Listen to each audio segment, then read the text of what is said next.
Bonjour, bonsoir, buenos dias, buenas noches. What's up? What's going on, everybody? Welcome back to my channel. It's your girl D some more, and today we're going to be checking out Help I'm in a Secret Relationship. So this one was pretty cool. It was two people named Robert and Chris. They're drag queen, they be ripping the freaking drag queen runaways, doing their thing, their drag shows and stuff like that. Robert is the one who actually wanted to get Chris on the show because he feels like he's being hidden.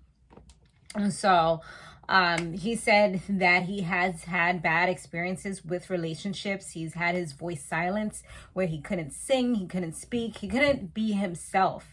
It's like he had to kind of like just be somebody else in order to be with the people that he was at, with who he was with back in the days. So, he even had given up on love at some points, but I guess Chris showed him a different way.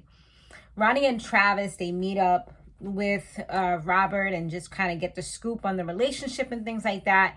And then we move on to Ronnie and Travis now, Ronnie and Travis, they're now talking to someone named Angie. Angie has known Robert for over 10 years. And she did mention that Chris is pretty flirtatious. So that was one thing that could be possibly a problem in the relationship. And on top of that, there was one time where they found Chris on a dating app talking about he's pansexual and that he was in an open relationship. So it's like, hold up, wait a minute, like what's going on here? So that was one thing that was like somewhat of a red flag.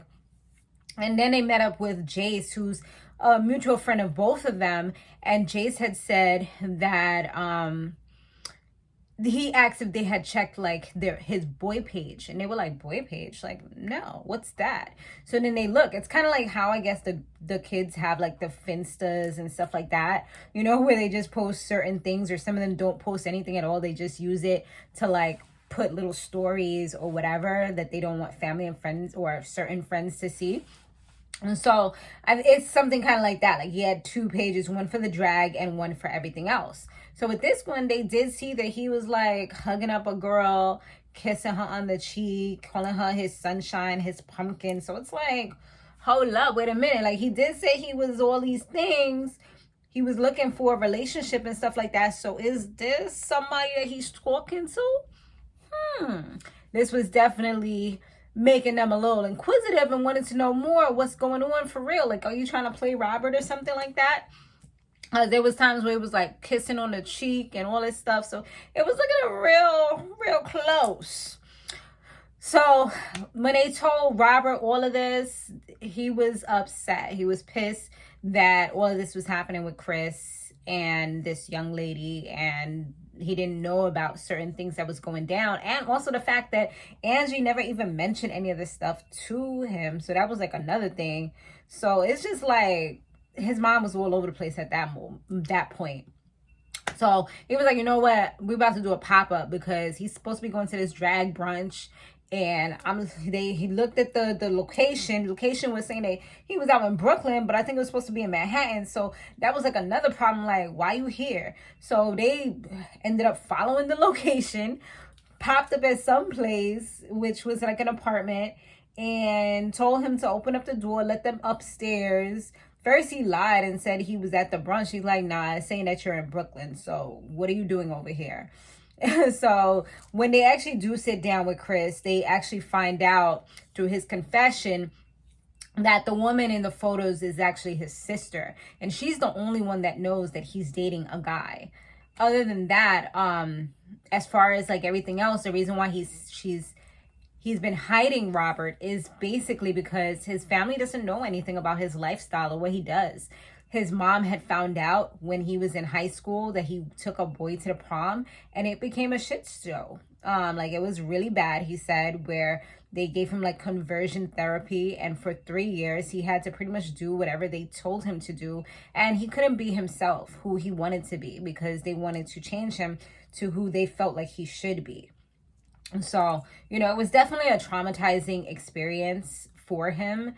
And yeah, I could only imagine. I just saw a movie recently where they were kind of doing something similar to like that, but it wasn't really due to being oh yeah, actually there was a movie like that. I forgot the name of it. I saw it just the other day, but I'm so bad with names. But it was very similar, and it was on Peacock, where they were doing all kind of crazy things to try to convert people that were queer. Like it was just really like horrific to see the way that they were punishing these people for being themselves. It was just horrible. And so that's kind of, I'm assuming, like, you know, some of the stuff, and some places it's really bad, you know, like that.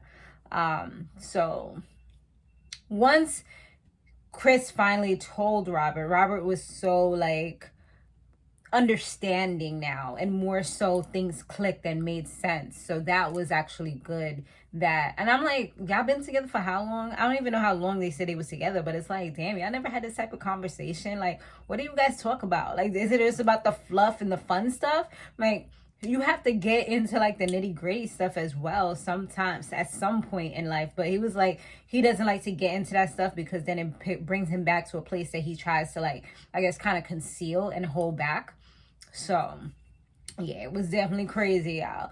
But luckily it wasn't like a bad episode. He wasn't doing anything wrong per se. And on top of that, Robert got to meet his sister-in-law, which was pretty cool. And they seem like they're gonna have a great relationship and slay some makeup, you know what I'm saying? Because she was pretty too.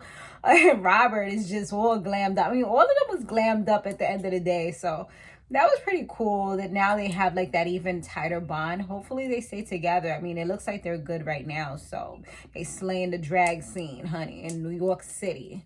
I need to go to a drag show one of these days. I'm gonna hit my girl up. We about to go. But yeah, thanks so much for watching, you guys. I'll see you guys on the next one. Later.